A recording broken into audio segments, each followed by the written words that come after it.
ಮತ್ತೊಮ್ಮೆ ಸ್ವಾಗತ ಸುದ್ದಿಗೊಂದು ಗುದ್ದು ನೇರ ಪ್ರಸಾರ ಕಾರ್ಯಕ್ರಮಕ್ಕೆ. ಇನ್ನು ಮುಂದಿನ ಒಂದು ವಿಚಾರವನ್ನು ನಾವು ಗಮನಿಸಿದ್ರೆ, ಭಾನುವಾರ ಸಂಜೆ JNUನಲ್ಲಿ ನಡೆದಿರುವಂತಹ ಘಟನೆಗೆ ದೇಶವ್ಯಾಪಿ ಖಂಡನೆ ವ್ಯಕ್ತ ಆಗಿದೆ. ಮುಸುಕುದಾರಿಗಳ ತಂಡ ಕ್ಯಾಂಪಸ್ನ ಒಳಗೆ ನುಗ್ಗಿ ಅಲ್ಲಿನ ವಿದ್ಯಾರ್ಥಿಗಳಿಗೆ ಥಳಿಸಿರುವಂತಹ ವಿಚಾರ ಇಡೀ ದೇಶದಲ್ಲೇ ಸಂಚಲನವನ್ನು ಉಂಟು ಮಾಡಿರುವಂಥದ್ದು. ಇದೀಗ ಈ ಒಂದು ಪ್ರಕರಣವನ್ನು ದಕ್ಷಿಣ ಕನ್ನಡ ಜಿಲ್ಲಾ ಕಾಂಗ್ರೆಸ್ ಕೂಡ ಖಂಡಿಸಿದೆ. ಅಂದರೆ ಮುಖಕ್ಕೆ ಬಟ್ಟೆಯನ್ನು ಸುತ್ತಿಕೊಂಡು ಕೈಯಲ್ಲಿ ರಾಡ್ ಮತ್ತು ಬೆತ್ತ ಹಿಡಿದಿದ್ದಂತಹ ಒಂದು ದುಷ್ಕರ್ಮಿಗಳ ತಂಡ JNU ಆವರಣಕ್ಕೆ ನುಗ್ಗಿ ವಿದ್ಯಾರ್ಥಿಗಳ ಮೇಲೆ ಹಲ್ಲೆಯನ್ನು ನಡೆಸಿರುವಂಥದ್ದು. ಹಾಸ್ಟೆಲ್ನ ಶುಲ್ಕ ಹೆಚ್ಚಳ, ಪೌರತ್ವ ತಿದ್ದುಪಡಿ ಕಾಯ್ದೆ, ರಾಷ್ಟ್ರೀಯ ಪೌರತ್ವ ನೋಂದಣಿ ಮತ್ತು ರಾಷ್ಟ್ರೀಯ ಜನಸಂಖ್ಯಾ ನೋಂದಣಿ ವಿರುದ್ಧ ಪ್ರತಿಭಟನೆ ನಡೆಸ್ತಾ ಇದ್ದಂತಹ ವಿದ್ಯಾರ್ಥಿಗಳ ಮೇಲೆಯೇ ಈ ಒಂದು ಹಲ್ಲೆಯನ್ನು ನಡೆಸಲಾಗಿದೆ ಎನ್ನುವಂತಹ ಆರೋಪಗಳು ಕೂಡ ಕೇಳಿ ಬಂದಿದೆ. ಅದರ ಜೊತೆಗೆ ಈ ಒಂದು ಘಟನೆಯಲ್ಲಿ JNU ವಿದ್ಯಾರ್ಥಿ ಸಂಘದ ಅಧ್ಯಕ್ಷೆ ಆಯಿಷಿ ಘೋಷ್ ಮತ್ತು ಇತರ ವಿದ್ಯಾರ್ಥಿಗಳು ಕೂಡ ಗಂಭೀರವಾಗಿ ಗಾಯಗೊಂಡು ಆಸ್ಪತ್ರೆಗೆ ದಾಖಲಾಗಿದ್ದಾರೆ. ಆಸ್ಪತ್ರೆಯಲ್ಲಿ ಚಿಕಿತ್ಸೆಯನ್ನ ಪಡಿತಾ ಇದ್ದಾರೆ. ಕಾಲೇಜಿನ ಅಥವಾ ವಿಶ್ವವಿದ್ಯಾನಿಲಯದ ಕ್ಯಾಂಪಸ್ಗೆ ನುಗ್ಗಿದಂತಹ ದುಷ್ಕರ್ಮಿಗಳ ತಂಡ ಹಾಸ್ಟೆಲ್ಗಳಲ್ಲಿ ಕೂಡ ದಾಂಧಲೆಯನ್ನ ಮಾಡಿದೆ. ವಿದ್ಯಾರ್ಥಿನಿಯರ ಹಾಸ್ಟೆಲ್ಗೂ ಕೂಡ ಇದು ನುಗ್ಗಿ ಹಾನಿಯನ್ನ ಎಸಗಿದೆ. ಮುಖ್ಯವಾಗಿ ಎಡಪಕ್ಷಗಳ ಬೆಂಬಲದ ವಿದ್ಯಾರ್ಥಿಗಳನ್ನು ಅಟ್ಟಾಡಿಸಿಕೊಂಡು ಭೀತಿಯ ವಾತಾವರಣವನ್ನು ಸೃಷ್ಟಿಸಲಾಗಿದೆ. ಈ ಒಂದು ಘಟನೆಯಲ್ಲಿ ಕೆಲವೊಂದು ಅಧ್ಯಾಪಕರು ಕೂಡ ಗಾಯಗೊಂಡಿದ್ದಾರೆ ಎನ್ನುವಂತಹ ಆರೋಪಗಳು ಕೂಡ ಕೇಳಿ ಬಂದಿರುವಂಥದ್ದು. ಇದೀಗ ಈ ಒಂದು ಘಟನೆಯ ಹಿಂದೆ ABVPಯ ಕೈವಾಡ ಇದೆ ಎನ್ನುವಂತಹ ಗಂಭೀರ ಆರೋಪಗಳನ್ನು ಕೂಡ ಮಾಡ್ತಾ ಇದ್ದಾರೆ. ಅದರ ಜೊತೆಗೆ ಈ ಒಂದು ಘಟನೆಯನ್ನ ದಕ್ಷಿಣ ಕನ್ನಡ ಜಿಲ್ಲಾ ಕಾಂಗ್ರೆಸ್ ಖಂಡಿಸಿದೆ. ಈ ಬಗ್ಗೆ ಸುದ್ದಿಗೋಷ್ಠಿಯನ್ನು ನಡೆಸಿ ಮಾತನಾಡಿದ್ರು ದಕ್ಷಿಣ ಕನ್ನಡ ಜಿಲ್ಲಾ ಕಾಂಗ್ರೆಸ್ ಅಧ್ಯಕ್ಷರು. ಜೊತೆಗೆ ವಿಧಾನ ಪರಿಷತ್ನ ಸದಸ್ಯರು ಕೂಡ ಹೌದು, ಹರೀಶ್ ಕುಮಾರ್ ಅವರು ಮಾತನಾಡಿದ್ರು. ಅಂದ್ರೆ ಪೊಲೀಸರ ಎದುರಲ್ಲೇ ಈ ರೀತಿಯ ದಾಂಧಲೆಯನ್ನ ಎಸಗಿದ್ದಾರೆ, ಆದ್ರೂ ಕೂಡ ಪೊಲೀಸರು ಕೈಕಟ್ಟಿ ಕುಳಿತುಕೊಂಡಿದ್ರು. ಹೀಗಾದ್ರೆ ವಿದ್ಯಾರ್ಥಿಗಳಿಗೆ ರಕ್ಷಣೆಯನ್ನ ಕೊಡೋದು ಯಾರು ಎನ್ನುವಂತಹ ಒಂದು ಪ್ರಶ್ನೆಯನ್ನು ಕೂಡ ಈ ಸಂದರ್ಭದಲ್ಲಿ ಹರೀಶ್ ಕುಮಾರ್ ಅವರು ಕೇಳಿದ್ರು. ಜೊತೆಗೆ ಐವನ್ ಡಿಸೋಜಾ ಅವರು ಕೂಡ ಜಂಟಿಯಾಗಿ ಸುದ್ದಿಗೋಷ್ಠಿಯನ್ನ ನಡೆಸಿರುವಂತದ್ದು ಇದೇ ವಿಚಾರಕ್ಕೆ ಸಂಬಂಧಪಟ್ಟ ಹಾಗೆ. ಹಾಗಿದ್ರೆ ಅವರು ಏನೆಲ್ಲ ವಿಚಾರಗಳ ಬಗ್ಗೆ ಮಾತನಾಡಿದ್ದಾರೆ ನೋಡ್ಕೊಂಡು ಬರೋಣ. ದೇಶದಲ್ಲಿ ಶಾಂತಿ ಸುವ್ಯವಸ್ಥೆ ಸಂಪೂರ್ಣ ಹದಗೆಟ್ಟಿದೆ. NRC, CAA ಇದರ ನಂತರ ಇಡೀ ದೇಶದಲ್ಲಿ ಆಗುವಂತಹ ಘಟನೆಗಳನ್ನು ನಾವೆಲ್ಲ ಗಮನಿಸ್ತಾ ಇದ್ದೇವೆ. ನಿನ್ನೆ ತಾನೇ JNU ಕ್ಯಾಂಪಸ್ನಲ್ಲಿ ಮುಸುಕುದಾರಿಗಳು ಕ್ಯಾಂಪಸ್ನೊಳಗೆ ಬಂದು ಕಲ್ಲು ತೂರಾಟ, ಕತ್ತಿ ದೊಣ್ಣೆಯಿಂದ ಹಲ್ಲೆ ಮಾಡಿರುವುದನ್ನು ನಾವೆಲ್ಲ ನೋಡಿದ್ದೇವೆ. ABVP ಸಂಘಟನೆ ಕೃತ್ಯ ಅಂತೇಳಿ ದಾವೆ ದಾಖಲು ಮಾಡಲಿಕ್ಕೆ ಅವರ ಅರ್ಜಿಯನ್ನು ಕೊಟ್ಟಿದ್ದಾರೆ. ಒಕ್ಕೂಟದ ಅಧ್ಯಕ್ಷೆ ಇಶಾ ಘೋಷ್ ಅವರು ಕೂಡ ಗಲಭೆಯಲ್ಲಿ ಅವರಿಗೆ ತಲೆಗೆ ಗಾಯ ಆಗಿದ್ದು ಆಸ್ಪತ್ರೆಗೆ ಸೇರಿದ್ದಾರೆ. ಮಾತ್ರ ಅಲ್ಲ, 20 ಮಂದಿ JNUನ ವಿದ್ಯಾರ್ಥಿಗಳು ಆಸ್ಪತ್ರೆಗೆ ದಾಖಲಾಗಿದ್ದಾರೆ. ಈ ಎಲ್ಲ ಅಹಿತಕರ ಘಟನೆಗಳು ಪೊಲೀಸರ ಮತ್ತು ಅಲ್ಲಿಯ ಸೆಕ್ಯೂರಿಟಿಯ ಎದುರೇ ಆಗಿದೆ. ಆದರೂ ದಿಲ್ಲಿ ಪೊಲೀಸರು ಮೌನ ವಹಿಸಿದ್ದಾರೆ, ಯಾವುದೇ ಒಂದು ಕಾರ್ಯಾಚರಣೆಗೆ ತೊಡಗಲಿಲ್ಲ ಅನ್ನುವಂಥ ವಿಚಾರವನ್ನ JNU ಅವರು ಹೇಳಿದ್ದಾರೆ. ಅಧ್ಯಾಪಕರುಗಳು ಕೂಡ ಇದರಿಂದ ನೊಂದಿದ್ದಾರೆ. ಅನೇಕ ಜನರಿಗೆ ಗಾಯಾಳುಗಳಾಗಿ ತೊಂದರೆ ಆದದನ್ನು ನಾವು ನೋಡಿದ್ದೇವೆ. ಬಹುಶಃ ಒಂದು ಯೂನಿವರ್ಸಿಟಿ ಕ್ಯಾಂಪಸ್ನೊಳಗೆ ಇಂತಹ ಮುಸುಕುದಾರಿಗಳು ಬಂದು ಇಂತಹ ದಾಂಧಲೆ ಮಾಡೋದು ಬಹಳ ಖೇದಕರ. ಜಾಮಿಯಾ PVಯಲ್ಲಿ ಕೂಡ ಪೊಲೀಸ್ ಹಿಂಸಾಚಾರ ಆದದ್ದು ನಾವೆಲ್ಲ ಕೇಳಿದ್ದೇವೆ. ಬಹುಶಃ ವಿದ್ಯಾರ್ಥಿಗಳಿಗೆ ಕೂಡ ಇವತ್ತು ಸೆಕ್ಯೂರಿಟಿ ಇಲ್ಲದಂತಹ ಪರಿಸ್ಥಿತಿ ಬಂದಿದೆ. ಇದನ್ನ ದಕ್ಷಿಣ ಕನ್ನಡ ಜಿಲ್ಲಾ ಕಾಂಗ್ರೆಸ್ ಸಂಪೂರ್ಣ ಖಂಡಿಸ್ತದೆ. ಅಲ್ಲಿ ಆ ವಿದ್ಯಾರ್ಥಿಗಳ ಕ್ಯಾಂಪಸ್ ಅನ್ನ ಫ್ರೀ ಮಾಡಬೇಕು, ಅವರಿಗೆ ಯಾವುದೇ ತೊಂದರೆ ಆಗದಂತೆ ಸರ್ಕಾರ ನಿಗಾ ವಹಿಸಬೇಕು ಅಂತ ನಾವು ಸರ್ಕಾರವನ್ನು ಒತ್ತಾಯಿಸ್ತೇವೆ. ನಮ್ಮ ರಾಜ್ಯದಲ್ಲಿ ಕೂಡ ಮೊನ್ನೆ ಸೋಮಶೇಖರ್ ರೆಡ್ಡಿ ಅವರು ಒಂದು ಹೇಳಿಕೆಯನ್ನು ಕೊಟ್ಟಿದ್ದಾರೆ. 20% ಇರುವ ಜನರನ್ನ 80% ಇರುವ ಜನರು ನಾವು ಕತ್ತಿ ಹಿಡಿತೇವೆ, ನೀವು ಹುಷಾರಾಗಿರ್ಬೇಕು ಅನ್ನುವಂತ ಒಂದು ಎಚ್ಚರಿಕೆ. ಕತ್ತಿ ಹಿಡಿದು ಖಡ್ಗ ಹಿಡಿದು ಬೀದಿಗಿಳಿಬೇಕು ಅನ್ನುವಂತ ಒಂದು ಮಾತನ್ನ ಹೇಳಿದ್ದಾರೆ. ಬಹುಶಃ ಇದು ದೇಶ ವಿರೋಧಿ ಹೇಳಿಕೆ ಅನ್ನುವಂಥದ್ದನ್ನು ನಾವು ಆಲೋಚನೆ ಮಾಡ್ತಿದ್ದೇವೆ. ಇನ್ನು ಯಾವುದು ದೇಶ ವಿರೋಧಿ ಹೇಳಿಕೆಗಳು, ಯಾವುದು ಅಲ್ಲ ಅನ್ನೋದನ್ನ ಯಾವ ರೀತಿ ವ್ಯಾಖ್ಯಾನಿಸಬೇಕು ಅನ್ನೋದನ್ನ ನಾವಿನ್ನು ಬಹಳ ಬೇಸರದಿಂದ ಹೇಳಬೇಕಾಗ್ತದೆ. ಅವರ ಮೇಲೆ ಕೇಸ್ ದಾಖಲಾಗಿದೆ, ಅವರನ್ನ ಬಂಧಿಸಬೇಕು, ಭಾರತೀಯ ಜನತಾ ಪಕ್ಷದಿಂದ ಅವರನ್ನ ವಜಾ ಮಾಡಬೇಕು ಅಂತ ಹೇಳಿ ನಾವು ಒತ್ತಾಯವನ್ನ ಭಾರತೀಯ ಜನತಾ ಪಕ್ಷಕ್ಕೆ. ಇದೇ ಸಂದರ್ಭದಲ್ಲಿ ಸುದ್ದಿಗೋಷ್ಠಿಯಲ್ಲಿ ಮಾತನಾಡಿದಂತಹ ಐವನ್ ಡಿಸೋಜಾ ಅವರು ಏನು ಅಮಿತ್ ಶಾ ಅವರು ಜನವರಿ 19ರಂದು ಮಂಗಳೂರಿಗೆ ಬರ್ತಾರೆ ಅನ್ನುವಂತಹ ವಿಚಾರ ಇದೆ, ಅದರ ಬಗ್ಗೆ ಮಾತನಾಡಿದ್ರು. ಕರಾವಳಿಯಲ್ಲಿ ಸದ್ಯದ ಪರಿಸ್ಥಿತಿ ಆಶಾದಾಯಕ ಆಗಿಲ್ಲ, ಹೀಗಾಗಿ ಕೇಂದ್ರ ಗೃಹ ಸಚಿವ ಅಮಿತ್ ಶಾ ಅವರಿಗೆ ಮಂಗಳೂರು ಭೇಟಿಗೆ ಯಾವುದೇ ಕಾರಣಕ್ಕೂ ಅವಕಾಶವನ್ನ ಮಾಡಿಕೊಡಬಾರದು ಅನ್ನುವಂತಹ ಒಂದು ಆಗ್ರಹವನ್ನ ಮಾಡಿದ್ರು. ಸದ್ಯದಲ್ಲಿ ಜಿಲ್ಲೆಯಲ್ಲಿ ಶಾಂತಿ ನೆಲೆಸಿದೆ. ಘಟನೆಯ ಬಳಿಕ ಅಂದರೆ ಡಿಸೆಂಬರ್ 19ರಂದು ನಡೆದಂತಹ ಘಟನೆಯ ಬಳಿಕ ಮಂಗಳೂರಿನ ವಾತಾವರಣ ಅಷ್ಟೊಂದು ಚೆನ್ನಾಗಿಲ್ಲ. ಸದ್ಯದಲ್ಲಿ ಜಿಲ್ಲೆಯಲ್ಲಿ ಶಾಂತಿ ನೆಲೆಸಿದ್ದು ಅದು ಕದಡಬಾರದು. ಹೀಗಾಗಿ ಅಮಿತ್ ಶಾ ಅವರು ಜನವರಿ 19ರಂದು ಮಂಗಳೂರಿಗೆ ಭೇಟಿ ನೀಡುವಂತಹ ಕಾರ್ಯಕ್ರಮದ ಬಗ್ಗೆ ನಮಗೆ ಮಾಹಿತಿ ಇದೆ. ಸದ್ಯದ ಸ್ಥಿತಿಯಲ್ಲಿ ಅವರು ಮಂಗಳೂರಿಗೆ ಭೇಟಿಯನ್ನು ಕೊಟ್ಟರೆ ಶಾಂತಿ ಕದಡಬಹುದು. ಹೀಗಾಗಿ ಮಂಗಳೂರು ಪೊಲೀಸ್ ಆಯುಕ್ತರು ಮತ್ತು ಜಿಲ್ಲಾಡಳಿತ ಅವರ ಭೇಟಿಗೆ ಅವಕಾಶವನ್ನ ಕೊಡಬಾರದು ಎನ್ನುವಂತಹ ಆಗ್ರಹವನ್ನ ಮಾಡಿದ್ರು. ಇದನ್ನು ಮೀರಿ ಅಮಿತ್ ಶಾ ಅವರ ಭೇಟಿಗೆ ಅವಕಾಶವನ್ನ ಕಲ್ಪಿಸಿದ್ರೆ ನಾವು ಉಪವಾಸ ಸತ್ಯಾಗ್ರಹವನ್ನ ಮಾಡ್ತೇವೆ ಎನ್ನುವಂತ ಎಚ್ಚರಿಕೆಯನ್ನ ಕೂಡ ಕೊಟ್ಟಿದ್ರು. ಒಂದು ದಿನದಲ್ಲಿ 1,000 ಕಡೆ 1 ಕೋಟಿ ಜನ ಪ್ರತಿಭಟನೆ ಮಾಡಿದ್ದು ಸ್ವಾತಂತ್ರ್ಯ ಸಂಗ್ರಾಮದ ನಂತರ ಇದು ಮೊದಲನೇ ಬಾರಿ ಇಡೀ ದೇಶದಲ್ಲಿ, ಭಾರತ ದೇಶದಲ್ಲಿ ನಡೀತಾ ಇದೆ. ಒಂದು ದಿನದಲ್ಲಿ 1,000 ಕಡೆ 1 ಕೋಟಿ ಜನ. ಅಷ್ಟು ಆಗಿ ಕೂಡ ಏನೂ ಆಗಿಲ್ಲ ದೇಶದಲ್ಲಿ ಅಂತ ಹೇಳ್ತಾರೆ. ಈಗ ನಿನ್ನೆಯಿಂದ ಒಂದು ಹೊಸ ನಾಟಕ ಪ್ರಾರಂಭ ಮಾಡಿದ್ದಾರೆ.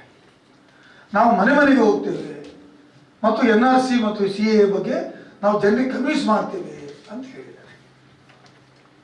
ಅಯ್ಯೋ ದೇವರೇ, ನೀವು ಸರ್ಕಾರ ನಡೆಸ್ತೀರಿ, ಸರ್ಕಾರ ನಡೆಸುವ ಜವಾಬ್ದಾರಿ ನಿಮ್ಮದು. ವಿರೋಧ ಪಕ್ಷದವರು ಯಾರ್ಯಾರಿಗಾದ್ರೆ ಅನ್ಯಾಯ ಆಗಿದೆ ಅವರು ಪ್ರತಿಭಟನೆ ಮಾಡಿ ಇದನ್ನು ಹಿಂದಕ್ಕೆ ತೆಗೆದುಕೊಳ್ಳಿ ಅಂದಾಗ ಈ ಸರ್ಕಾರ ಯುದ್ಧಕ್ಕೆ ಹೋಗ್ತಾ ಇದೆ ಅಲ್ಲ, ಇವರಿಗೆ ತಲೆಗೆಟ್ಟಿದೆಯಾ? ಯಾರು ಜನರ ಸಮಸ್ಯೆ ಕೇಳಿದ್ರು? ನಾವು ಮನೆಗೆ ಹೋಗ್ತೇವೆ, ನಾವು ಪ್ರತಿಭಟನೆ ಮಾಡ್ತೇವೆ, ನಾವು ಕನ್ವಿನ್ಸ್ ಮಾಡ್ತೇವೆ ಅಂತ ಹೇಳೋದು ಯಾರಿಗೋಸ್ಕರ? ಏನು ಯುದ್ಧಕ್ಕೆ ಹೊರಟಿದ್ದೀರಾ ನೀವು? What is your intention? ನೀವು ಇದು ಮಾಡತಕ್ಕಂಥ ಉದ್ದೇಶ ಏನು? ಏನು ಇದು ವಾರ್ಫೀಲ್ಡಿಗೆ ಇಳಿದಿದ್ದೀರಾ ನೀವು? ಈ ದೇಶದ ಪರಿಸ್ಥಿತಿಯನ್ನು ಅಧೋಗತಿಗೆ ಕೊಂಡೋಗ್ತೀರಾ? ಈ ದೇಶದಲ್ಲಿ ಯಾರು ಅಭಿವೃದ್ಧಿ ಮಾಡೋದು? ಯಾರು ಶಾಂತಿ ಪಾಲನೆ ಮಾಡೋದು? ಯಾವ ನೈತಿಕತೆ ಇದೆ ನಿಮಗೆ? ಏನೂ ಆಗಿಲ್ಲ ಅಂತ ಆದ್ರೆ ನೀವು ಯಾರ ಮನೆಗಳಿಗೆ ಹೋಗ್ತಾ ಇದ್ದೀರಿ? ಇವತ್ತು ಟಿವಿಗಳಲ್ಲಿ ನೋಡಿ, ಎಲ್ಲರೂ ಮುಸ್ಲಿಂ ಸಮುದಾಯದ ಮನೆಗಳಿಗೆ ಹೋಗ್ತಾ ಇದ್ದಾರೆ. ಅಲ್ಲಿ ಬಣ್ಣ ಮಾರುವವನ ಹತ್ರ ಅವನ ಹತ್ರ ಹೋಗಿ ಮಾತಾಡ್ತಾರೆ, ಇಲ್ಲಿ ಮಸೀದಿಗಳಿಗೆ ಹೋಗಿ ಗುರುಗಳ ಹತ್ರ ಮಾತಾಡ್ತಾರೆ. ಇದರಿಂದ ನಿಮ್ಮ ಸಾಧನೆಯನ್ನು ಏನ್ ಮಾಡ್ಲಿಕ್ಕೆ ಹೊರಟಿದ್ದೀರಿ? ಇಫ್ ಯು ಸೇ ದಟ್ ಮುಸ್ಲಿಮ್ಸರಿಗೆ ಇದರಿಂದ ಏನೂ ತೊಂದರೆ ಇಲ್ಲ ಅಂತಾದ್ರೆ, ಅಥವಾ ಈ ಕಾನೂನಿನಿಂದ ಏನೂ ತೊಂದರೆ ಆಗುದಿಲ್ಲ ಅಂತಾದ್ರೆ, ನೀವು ತಂದಂತ ಅಮೆಂಡ್ಮೆಂಟ್ ಅಲ್ಲಿ ಮುಸ್ಲಿಂ ಎಕ್ಸೆಪ್ಟ್ ಮುಸ್ಲಿಂ ಅಂತೇಳಿ ಯಾಕೆ ಬರುತ್ತೆ? ಆಡ್ ಮಾಡಿ. ನಿಮ್ಗೆ ನೈತಿಕತೆ ಇದ್ರೆ, ಎಲ್ಲ ಸಮುದಾಯದವರು ಒಟ್ಟಿಕೊಂಡು ಹೋಗ್ಬೇಕಂತ ಇದ್ರೆ, ಈ ದೇಶ ಒಂದಾಗಿ ಉಳಿಬೇಕಂತ ಇದ್ರೆ, ನೀವು ತಂದಂತ ಅಮೆಂಡ್ಮೆಂಟ್ ಏನಿದೆ ಅದರಲ್ಲಿ ಮುಸ್ಲಿಂ ಸಮುದಾಯವನ್ನು ಆಡ್ ಮಾಡಿ. ಬಿಟ್ಟರೆ ಯಾಕೆ? ಅಫ್ಘಾನಿಸ್ತಾನ, ಬಾಂಗ್ಲಾದೇಶ, ಪಾಕಿಸ್ತಾನ ಅಂದ್ರೆ ಶ್ರೀಲಂಕಾದವರ ಬಗ್ಗೆ ಯಾಕೆ ಮಾತಾಡಿಲ್ಲ ನೀವು? ಶ್ರೀಲಂಕಾದಿಂದ ನಿರಾಶ್ರಿತರು ಇಲ್ಲಿ ಬಂದಿಲ್ವಾ? ಅಲ್ಲಿ ಗಲಾಟೆ ಆಗಿ ಇಲ್ಲಿ ಬರ್ಲಿಲ್ವಾ? ಹಿಂದೂಗಳು ಬರ್ಲಿಲ್ವಾ? ಕ್ರಿಶ್ಚಿಯನ್ಸ್ ಬರ್ಲಿಲ್ವಾ? ಮುಸ್ಲಿಂ ಬರ್ಲಿಲ್ವಾ? ಬರೀ why are you showing only 3 countries? 3 ದೇಶವನ್ನು ಯಾಕೆ ತೋರಿಸ್ತೀರಿ? ಅದನ್ನೆಲ್ಲ ಇಟ್ಕೊಂಡು ನಾವು ಕನ್ವಿನ್ಸ್ ಮಾಡ್ತೇವೆ, ನಾವು ಮನೆಗೆ ಹೋಗ್ತೇವೆ ಅಂದ್ರೆ ಬೇರೆ ಒಲಮೆ ಇದಂತೆ. ಇವತ್ತು ಈ ದೇಶದಲ್ಲಿ ಏನ್ ನಡೀತಾ ಇದೆ? ಪ್ರತಿಯೊಂದು ಕಡೆಗಳಲ್ಲಿ ಬೆಂಕಿ ಉರಿತಾ ಇದೆ, ಗಲಾಟೆ ಆಗ್ತಾ ಇದೆ, ಜನರು ಆಕ್ರೋಶಗೊಂಡಿದ್ದಾರೆ.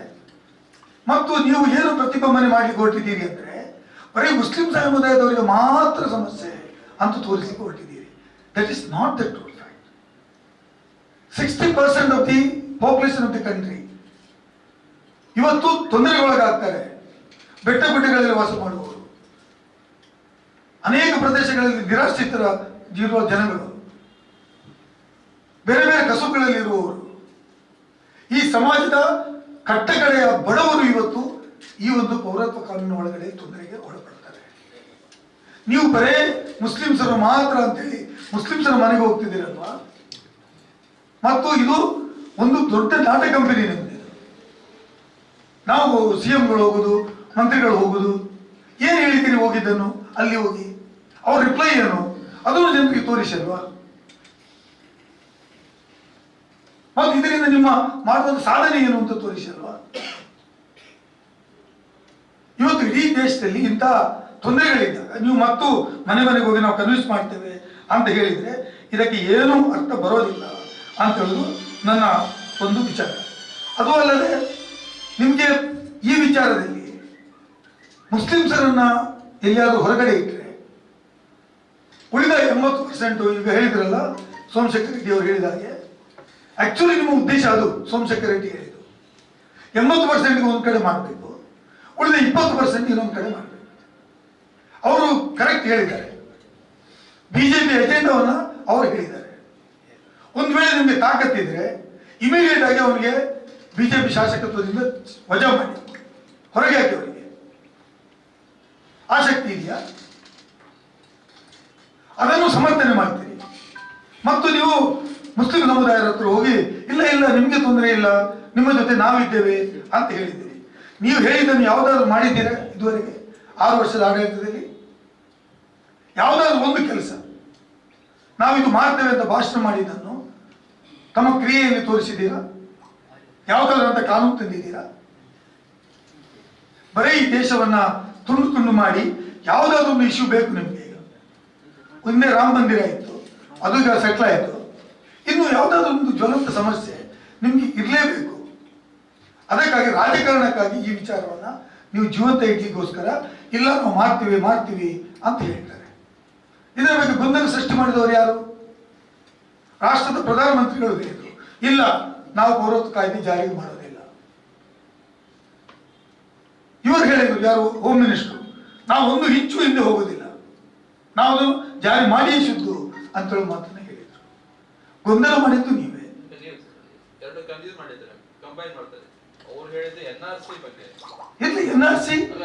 NRC and CAA both are same. That's a correlated. ಅದು ಇಲ್ಲದ್ರೆ ಇದು ಇರುವುದು ಅಣ್ಣ ತಮ್ಮಂದಿರು. ನಾವು ಮಾಡುವುದಿಲ್ಲ ಅಂತ ಹೇಳಿದ್ರಿ, ಜಗತ್ ಮಾಡಿದ್ದೀನಿ ನೀವು. ಈಗ NDA ಸರ್ಕಾರ ದೇಶದಲ್ಲಿ 6 ವರ್ಷದ ಅಧಿಕಾರ ಇದೆ. ನೀವು ಎಷ್ಟು ಜನರಿಗೆ ಪೌರತ್ವ ಕೊಟ್ರಿ ಹೇಳಿ? 6 years ಅಲ್ಲಿ 8,000 ಜನರಿಗೆ ಕೊಟ್ರಿ. UPA ಸರ್ಕಾರ 10 ವರ್ಷಗಳ ಕಾಲ ಈ ದೇಶದಲ್ಲಿ ಆಡಳಿತ ಇತ್ತು. UPA 80,000 ಜನರಿಗೆ ಕೊಟ್ಟಿದೆ ಪೌರತ್ವ. ಕಾನೂನಲ್ಲಿ ತಿದ್ದುಪಡಿ ತಂದು ನೀವು ಮಾಡೋ ಸಾಧನೆ ಏನು? ನೀವು ಮಾಡಿ ಹೊರಟದ್ದು ಪೌರತ್ವ ಹಿಂದೆಯೂ ಕೊಡ್ತಾ ಇತ್ತು. 1957 ಕಾನೂನು ತಂದಿದೆ ಈ ದೇಶದಲ್ಲಿ. ತಂದಿದೆ, ಅದರ ನಂತರ ತಿದ್ದುಪಡಿಗಳು ಬಂದಿದೆ. ತನ್ನಷ್ಟಕ್ಕೆ ಅದು ಆಗ್ತಾ ಹೋಗ್ತಾ ಇತ್ತು. ಯಾರಿಗೆ ಅವಶ್ಯಕತೆ ಇತ್ತು ಅವರ ದಾಖಲೆಗಳನ್ನು ವೆರಿಫೈ ಮಾಡಿ ಪೌರತ್ವ ಕಾನೂನು ಕೊಡ್ತಾ ಇತ್ತು. ನೀವು ಇವತ್ತು ಹೊಸದಾಗಿ ಆಯ್ತಂದ್ರೆ ತನ್ನ ಮೇಲೆ ಈಗ ನೀವು ಕನ್ವಿನ್ಸ್ ಮಾಡುವಂತ ಪ್ರಮೇಯಕ್ಕೆ ಯಾಕೆ ಹೇಳಿದ್ರಿ? ಇದು ಐವನ್ ಡಿಸೋಜಾ ಅವರು ಕೊಟ್ಟಿರುವಂತಹ ಹೇಳಿಕೆಗಳು. ಒಂದು ಕಡೆಯಿಂದ ಮೋದಿ ಹಾಗೆ ಅಮಿತ್ ಶಾ ಅವರು NRC ಪೌರತ್ವ ತಿದ್ದುಪಡಿ ಕಾಯ್ದೆಯಿಂದ ಏನೂ ಆಗೋದಿಲ್ಲ ಅಂತ ಹೇಳ್ತಾರೆ. ಆದರೆ ಮತ್ತೊಂದು ಕಡೆ ಮುಸ್ಲಿಮರ ಹೆಸರು ಉಲ್ಲೇಖಿಸದೆ ಮೌನವನ್ನು ತಾಳಿದ್ದಾರೆ. ಮತ್ತೊಂದು ಕಡೆ ಜನಜಾಗೃತಿಯ ಹೆಸರಿನಲ್ಲಿ ಮುಸ್ಲಿಮರ ಮನೆ ಅಂಗಡಿಗಳಿಗೆ ತೆರಳಿ ಭೇಟಿಯನ್ನು ಕೊಟ್ಟು ದ್ವಂದ್ವ ನೀತಿಯನ್ನ ತಾಳ್ತಾ ಇದ್ದಾರೆ. ಇದು ಖಂಡನೀಯ ಅನ್ನುವಂತಹ ಒಂದು ಮಾತುಗಳನ್ನು ಕೂಡ ಐವನ್ ಡಿಸೋಜಾ ಅವರು ಹೇಳಿರುವಂಥದ್ದು. ಅದರ ಜೊತೆಗೆ ಇನ್ನಷ್ಟು ವಿಚಾರಗಳಿದೆ, ಅದರ ಬಗ್ಗೆ ಕೂಡ ಮಾಹಿತಿಯನ್ನು ಕೊಡ್ತೀನಿ. ಅದರದಕ್ಕೂ ಮುನ್ನ ಇನ್ನೊಂದು ಪುಟ್ಟ ವಿರಾಮ.